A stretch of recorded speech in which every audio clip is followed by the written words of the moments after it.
So you said your father smoked. For about how long has he smoked? He smoked for 59 years, since he was 11, till he quit when he was 70. Did you start smoking? Yeah, when I was a teenager, probably about 13 years old. I smoked for 32 years myself. Would you say that him smoking influenced you to smoke? Yes, because both of my parents smoked, and it was just the thing to do. A lot wasn't known about the health risks of smoking at the time. I mean, they just started putting the warnings on the Surgeon General warnings on the packages when I started smoking. And cigarettes were relatively cheap. They were 50 cents a pack. So it was cheap enough to smoke, and everybody was doing it in those days. Did your father quit smoking? Yes, he tried quitting a lot of times over the years. Tried these filters for the cigarettes, and each one would take a little bit more tar out. He'd switch it out each week. Those didn't work. He continued working. There was a pill he took that it was Wellbutrin. It's a pill that they found that it would keep you from smoking, but they would tell you to keep smoking while you were on it. He tried it as well as I did, but I found that I smoked more on it, and he just continued smoking. That one didn't work. And of course the gum and the patches, the Nicorette and nicotine patches, and those didn't work. He was smoking with those as well, so a lot of the smoking cessation products didn't really work.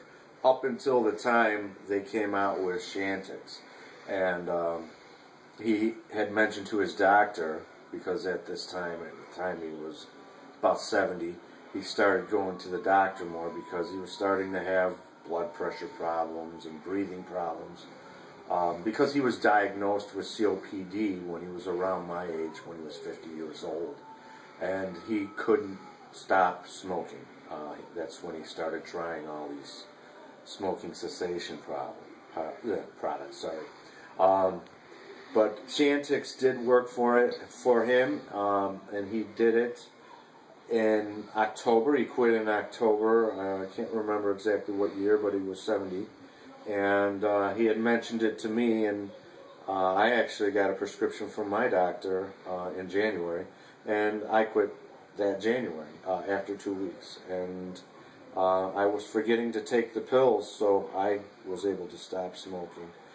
He stopped smoking as well months before I did, but that was the only thing that worked with Chantix. Did the COPD effects catch up with him? Yes, he had to use emergency inhalers. He wasn't on any oxygen tanks or anything like that. It wasn't full-blown emphysema at that time. It was he would just have to take an inhaler a couple times a day, and then he had an emergency inhaler that he used.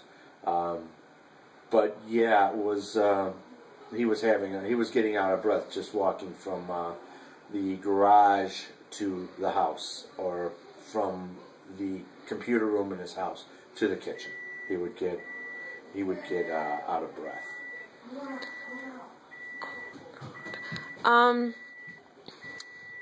How many years was he smoke-free? He was 5 years smoke-free. Almost 5 years. Almost 5 years. He quit in, it was the October of the year that he was 70. He turned 70 on May 16th. And so that October, when he was 70 years old, he quit smoking, and he lived just past his 75th birthday. How did he pass away? He was going to the doctor for various, his blood pressure and his medicine for his COPD, and they did a chest x-ray on him, and of course his heart, and did all kinds of, a whole battery of tests on him. Everything was good for a man his age of being 74 years old. Everything was good. And they discovered during the chest x-ray, and they also did a PET scan on him, that they found a tumor. So they did an aspiration, which is where they take a needle and they go between the ribs and they pinpoint the tumor and they take a sample of it with a large syringe. And it was a cancerous tumor. Now on your right lung, you have 3 lobes. You have an upper, a middle, and a bottom lobe.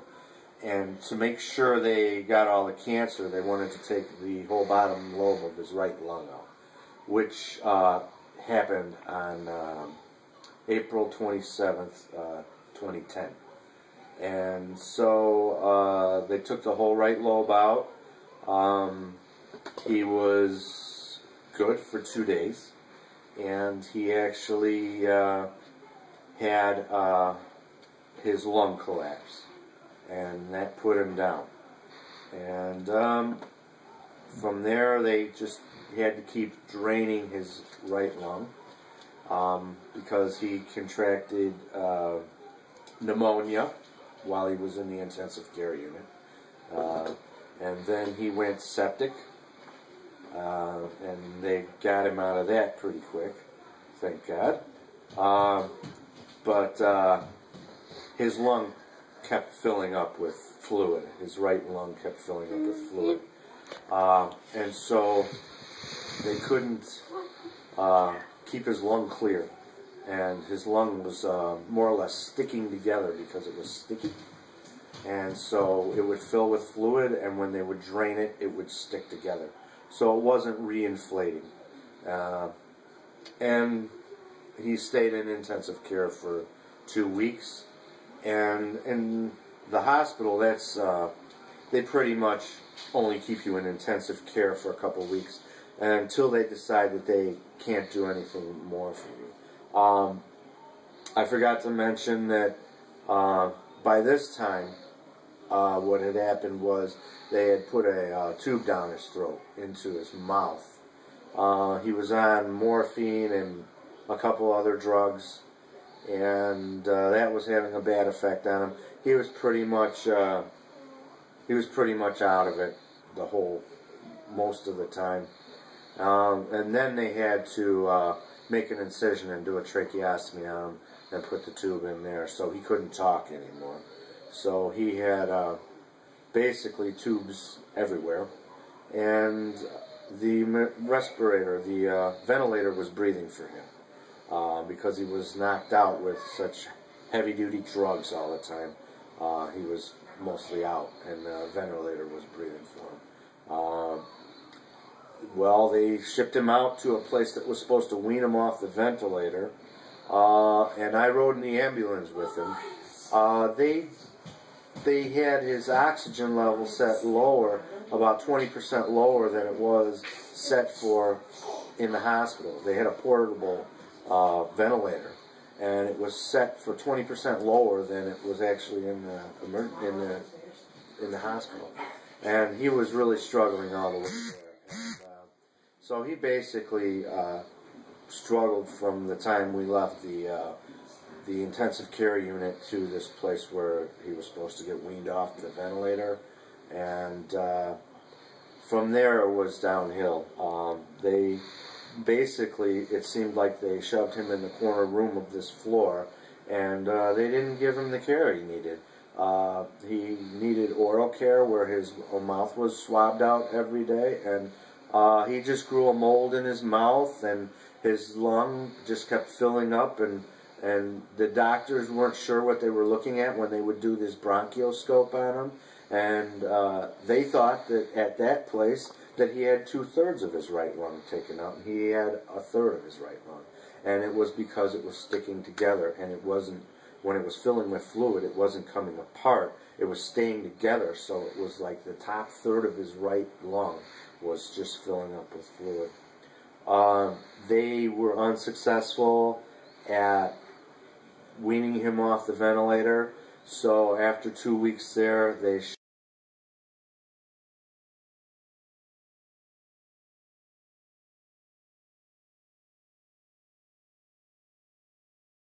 about his chances there, because they were much more thorough in their care of him. But by the time he got there, it was far too late. Actually, in the afternoon on the following day, on a Saturday, the doctor told us he didn't think he was going to make it through the night because the bad lung was filling up with fluid so quickly, it was spilling over into the good lung. So basically, he was drowning in his fluids. He was getting nourishment, but it was only enough to sustain his vital organs. So he weighed probably about 80 pounds. When he went in, he was about 180 pounds. So he lost almost 100 pounds while he was, for that whole month, he was in the hospital. So it got to the point where they had to keep doing more and more drastic care. They had to put a central IV in him to keep the medicine, to keep his blood pressure up, to keep his heart going. And it just got to the point where they had to pump too much medicine into him, and his blood pressure was dropping, and the family just decided we should take him off the ventilator, and which we did, and that ended probably about 2 hours after we took him off the ventilator. He passed away.